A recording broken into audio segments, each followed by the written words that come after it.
Good morning students. कल हमने अपना नेक्स्ट टॉपिक किया था, वो था कौन सा, आपको लोगों को याद होगा, principal of homogeneity of dimensions. उम्मीद है आप सबने कर लिया होगा। अगर नहीं भी किया है तो प्लीज आप लोग वीडियोस देखें और जो भी टॉपिक करवाया जाए उसको साथ साथ करें।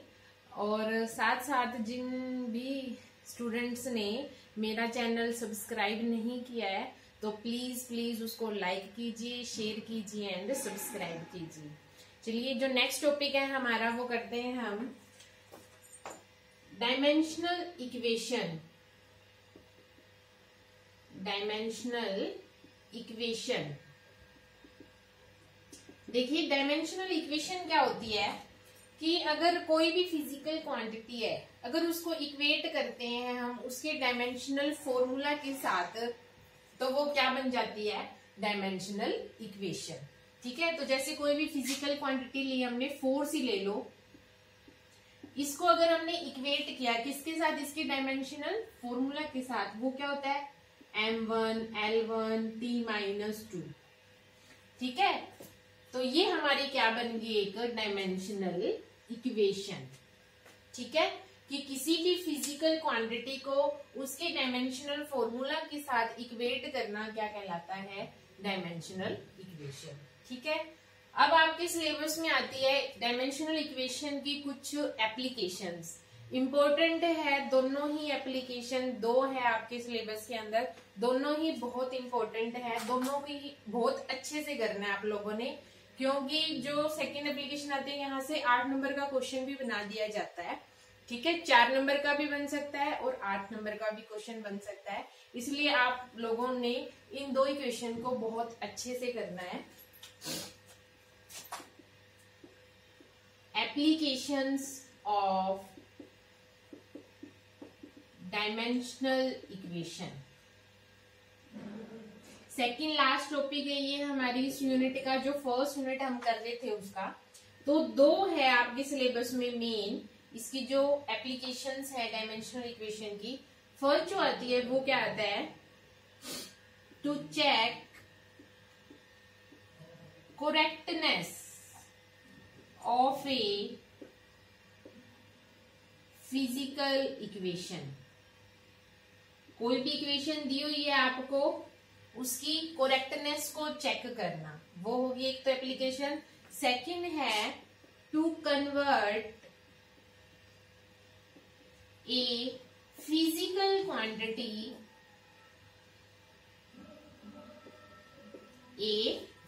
Quantity from one system of units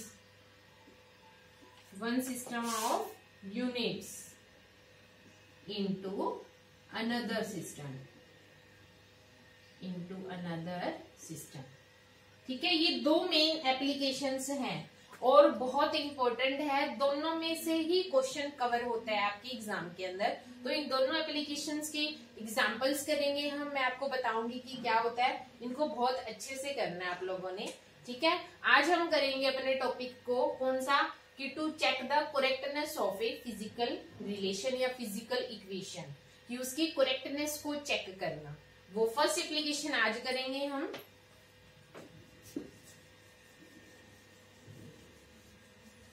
आप लोग सभी प्लीज, आपसे बार बार कह रही हूं, अगर डायमेंशंस का अगर वीडियो आप लोगों ने नहीं देखा है, अगर वो टॉपिक नहीं समझा है आप लोगों ने, तो प्लीज वो दोबारा से कर लीजिएगा, क्योंकि अगर डायमेंशंस वाला टॉपिक आपको क्लियर नहीं होगा तो आगे जितने भी ये टॉपिक्स हैं वो नहीं हो पाएंगे। इसलिए आप लोगों ने, अगर किसी ने भी डायमेंशन से रिलेटेड वो टॉपिक नहीं किया है तो उसे कर लीजिएगा। फर्स्ट जो इसकी एप्लीकेशन आती है हमारी, वो क्या है, वो करेंगे आज हम, to check the correctness of a relation. Physical relation, physical equation, कुछ भी हो सकता है। ठीक है, तो देखिए ये क्या कहता है कि जैसे हमने प्रिंसिपल ऑफ होमोजेनिटी किया था, उसके अकॉर्डिंग क्या था कि कोई भी इक्वेशन है जो, वो क्या होगी, करेक्ट कब होगी, अगर उसकी हर एक टर्म की डायमेंशन क्या रहेगी, सेम रहेगी। जैसे अभी मैंने तुम्हें बताया ना कि डायमेंशनल इक्वेशन है, तो डायमेंशनल इक्वेशन है वो करेक्ट कब होगी, अगर उसके हर एक टर्म की डायमेंशन क्या रहेगी, सेम रहेगी, तो हम क्या कहेंगे कि इक्वेशन है हमारी वो क्या है, डायमेंशनली करेक्ट इक्वेशन है। ठीक है,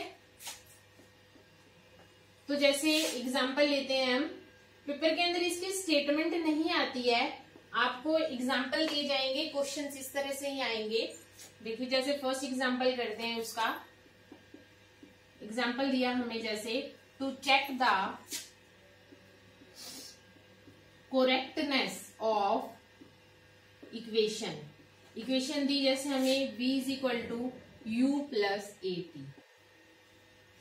ठीक है, क्वेश्चन इस तरह से आएंगे पेपर में कि इस इक्वेशन की करेक्टनेस को चेक करो कि ये इक्वेशन करेक्ट है या नहीं है।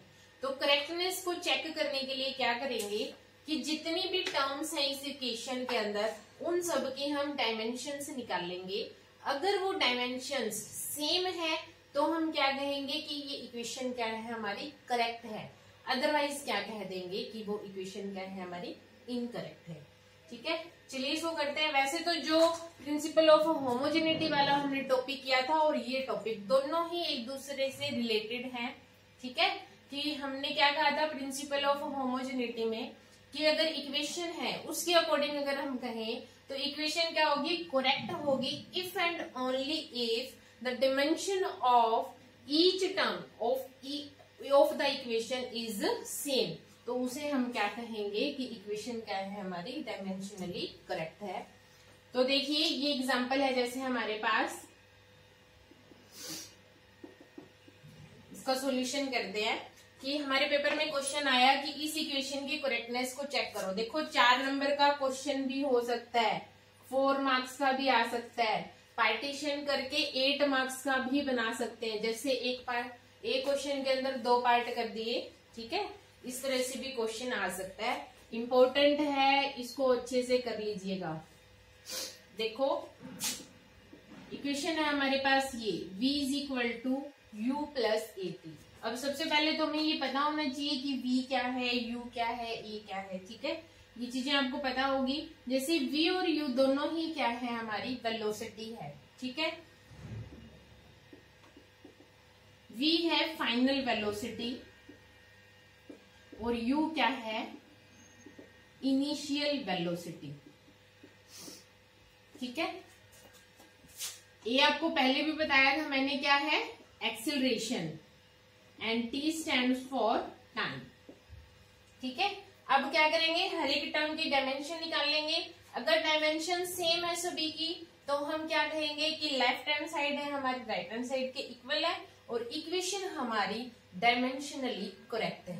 ठीक है, अब देखिए लेफ्ट हैंड साइड में सबसे पहले क्या दिया हुआ है, v क्या है, फाइनल वेलोसिटी। वेलोसिटी की डायमेंशन क्या लिखेंगे, m0 l1 t माइनस 1। ठीक है, ये तो हो गया। अब राइट हैंड साइड में देखिए जो फर्स्ट टर्म है हमारी क्या दी हुई है, u। अब u क्या है, इनिशियल वेलोसिटी, तो वेलोसिटी की क्या आ जाएगी, m0 l1 t माइनस 1। अब देखो इनिशियल लो या फाइनल लो, वेलोसिटी की डायमेंशन क्या रहेगी, सेम रहेगी। अब देखिए सेकंड टर्म आती है a इंटू में t। a means acceleration, t क्या है, time. Acceleration m0 l1 t minus 2, time की क्या होगी, m0 l0 t1। ठीक है, अगर किसी भी बच्चे ने, दोबारा कह रही हूं आप लोगों को कि अगर डायमेंशंस अगर आप लोगों को नहीं समझ में आई है तो आप वो वीडियोस दोबारा देखिए, क्योंकि डायमेंशन अगर नहीं आएंगी तो उससे आगे के टॉपिक आपके नहीं हो पाएंगे। ठीक है, अब इन दोनों की मल्टीप्लाई करते हैं। तो आपको पहले भी बताया था, मल्टीप्लाई करेंगे तो अगर बेस सेम है उनका तो पावर्स क्या हो जाती है, ऐड हो जाती है। तो देखिए m0, यहाँ देखिए l की पावर 1 है और यहाँ क्या है 0, तो कितना हो गया 1 प्लस 0 1। t की पावर देखिए यहाँ क्या है -2 और ये क्या है 1, तो -2 प्लस 1 कितना हो गया, देखो यहाँ बता देती हूँ, -1 सॉरी -2 + 1 क्या हो गया -1। तो t की पावर कितनी आ जाएगी हमारे पास -1। ठीक है। अब देखिए अगर लिखे हम कि left hand side is equal to right hand side, क्या आया हुआ है देखो, m0 L1 t -1 is equal to m0 L1 t -1 plus m0 L1 t -1 means हर एक टर्म की जो डायमेंशन है वो क्या है हमारी सेम है। Means left hand side is equal to right hand side. इसका मतलब क्या है कि जो इक्वेशन लास्ट में एक लाइन लिखेंगे, so the equation is dimensionally correct. ठीक है, ये हमारा क्या हो गया आंसर हो गया। इसी तरह से पेपर में क्वेश्चंस आते हैं। ठीक है, तो आपको कुछ नहीं करना, लेफ्ट हैंड साइड की देखेंगे सबसे पहले, फिर राइट हैंड साइड की डायमेंशन देखेंगे। ठीक है, हर एक टर्म की डायमेंशन निकाल लेंगे अलग अलग, और अगर उनकी डायमेंशन सेम आ रही है तो हम क्या कहेंगे कि वो इक्वेशन है हमारी वो डायमेंशनली करेक्ट है। ठीक है, एक दो एग्जांपल्स और करते हैं इसी से रिलेटेड।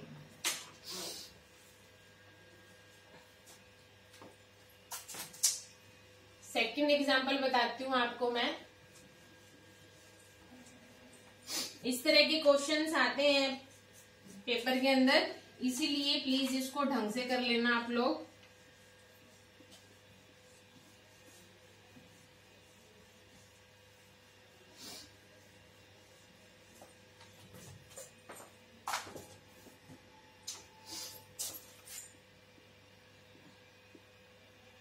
एग्जाम्पल सेकंड लेते हैं हम, जैसे हमारा E is equal to mgh plus half mv²।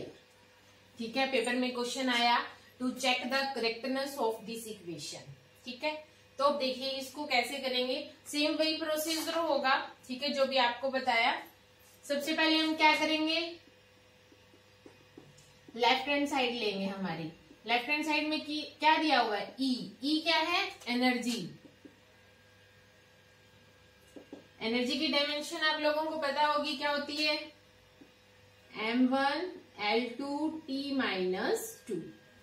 ठीक है, ये तो हो गया लेफ्ट हैंड साइड। अब देखिए राइट हैंड साइड में एक तो ये टर्म है, एक ये है, दोनों के अलग अलग निकालते हैं। राइट हैंड साइड सबसे पहले हम फर्स्ट टर्म ले लेते हैं हमारी, क्या है mgh। अब ये सब आपको बताया हुआ है ना मैंने, m क्या है, g क्या है, h क्या है। तो देखिए m क्या है यहाँ पर मास, g क्या है एक्सीलरेशन ड्यू टू ग्रेविटी। ठीक है, h क्या है हाइट। ठीक है, अब इन सब के डायमेंशंस देखते हैं हम। मास के लिए क्या होगा m1 L0 T0। ठीक है, अब देखिए g m0 L1 t -2। ठीक है बेटा, उसके बाद देखिए h हाइट के लिए, हाइट क्या है मीटर, लेंथ है ना एक तरह से हमारी, तो m0 L1 T0। ठीक है, अब क्या करते हैं, मल्टीप्लाई में है ना, तो बेस सेम है तो पावर्स क्या हो जाएंगी सबकी ऐड हो जाएंगी। तो देखिए यहाँ पर कितनी है m की पावर 1 0 0, तो कितना हो गया 1। L की पावर देखो यहाँ पर 0 है, यहाँ 1 है, यहाँ भी क्या है 1, तो 1 + 1 2। T की पावर देखिए यहाँ कितनी है 0 -2 और 0, तो कितना आएगा -2।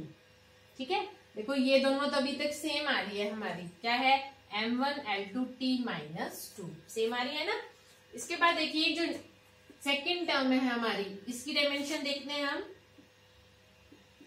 सेकंड टर्म क्या है half mv²।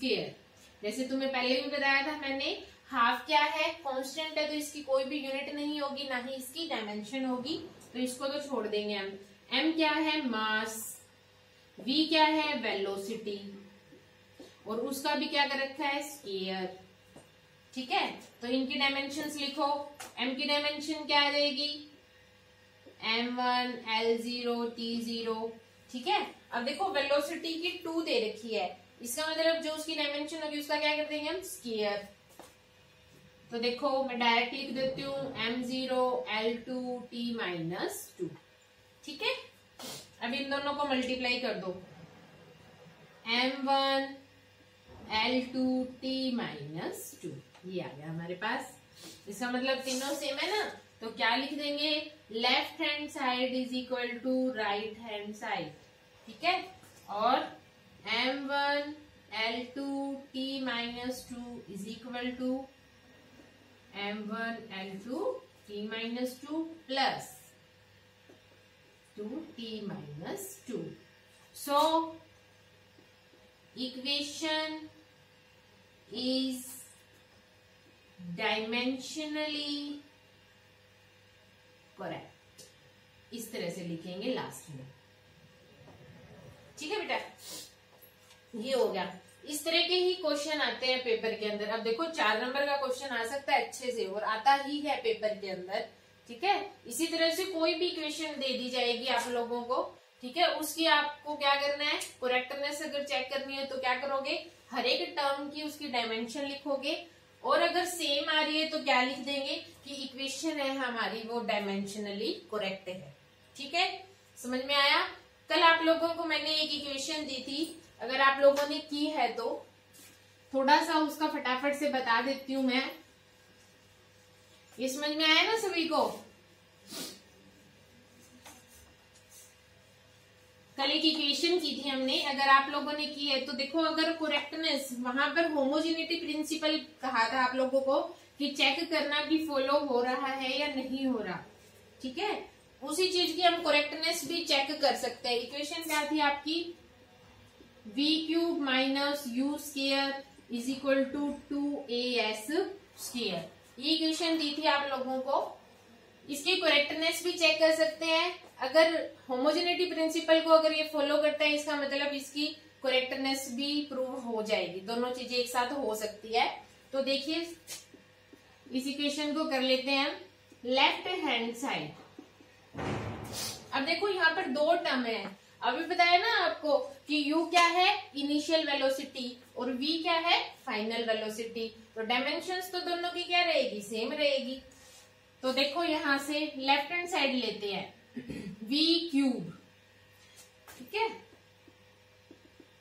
v cube, v क्या है, वेलोसिटी, तो इसकी डायमेंशन क्या आ जाएगी, m0 L1 t माइनस 1, और इसका क्यूब, ये क्या आ गया, m0 L3 t minus 3।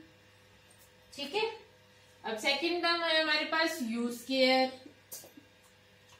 u क्या है, इनिशियल वेलोसिटी, डायमेंशन क्या रहेगी, m0 L1 t माइनस 1, इसका स्क्वायर।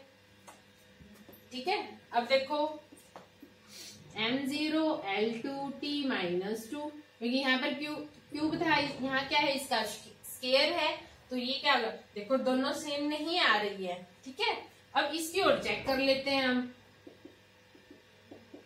राइट हैंड साइड में जो भी टर्म दे रखी है। अब देखो 2 तो क्या है, एक कांस्टेंट है, a क्या है, एक्सीलरेशन, s क्या है, डिस्प्लेसमेंट। तो देखिए इसकी dimension m0 L1 t minus 2, displacement की क्या आएगी, L1। अब देखो s की स्क्वायर लिखा हुआ है तो क्या कर देंगे, L2। अब इसको मल्टीप्लाई कर दो, देखो क्या आएगा, m की पावर 0, यहाँ पर 2 है, यहाँ पर कितना है 3, l की पावर 3, और ये क्या हो गया, t की पावर माइनस 2। अब देखो सभी चीजें क्या है कि अलग अलग, कि इसकी डायमेंशन भी अलग आ रही है हमारी, और इन दोनों टर्म्स की भी क्या आ रही है, अलग। इसका मतलब left hand side is not equal to right hand side. तो क्या कहेंगे, इक्वेशन है जो तुम्हारी इज डायमेंशनली इनकरेक्ट है, और जो प्रिंसिपल ऑफ होमोजेनिटी है वो इस इक्वेशन में फॉलो नहीं करता। ठीक है, अगर सभी टर्म्स के डायमेंशंस सेम आती तो हम क्या कह देते कि हाँ ये करेक्ट भी है और प्रिंसिपल ऑफ होमोजेनिटी को भी फॉलो करता है। अब क्योंकि इनकी टर्म्स की देखो डायमेंशंस अलग अलग आ रही है, इसका मतलब left hand side is not equal to right hand side, इसका मतलब this equation is incorrect, equation is incorrect, ठीक है। And this equation not follow the principle of homogeneity of dimensions, ठीक है। कुछ एग्जांपल्स और दिए होंगे आपकी बुक में, तो प्रैक्टिस करेंगे आप सभी, ठीक है। बहुत सारी इक्वेशंस दी हुई हैं, तो इक्वेशंस को उठाएंगे और उनकी करेक्टनेस को चेक करेंगे। और नेक्स्ट जो लेक्चर में इसकी जो सेकंड एप्लीकेशन है हम वो करेंगे, लास्ट टॉपिक होगा हमारा इस यूनिट का, इसके बाद फर्स्ट यूनिट हमारी खत्म हो जाएगी, ठीक है। दोनों ही एप्लीकेशंस बहुत इंपॉर्टेंट है। नेक्स्ट जो लेक्चर होगा उसके अंदर हम करेंगे इसकी second application to convert the physical equation from one system of units to the another system, कि कोई भी फिजिकल क्वांटिटी है उसको एक सिस्टम से दूसरे सिस्टम में किस तरह से कन्वर्ट किया जाता है, ठीक है। Okay, thank you.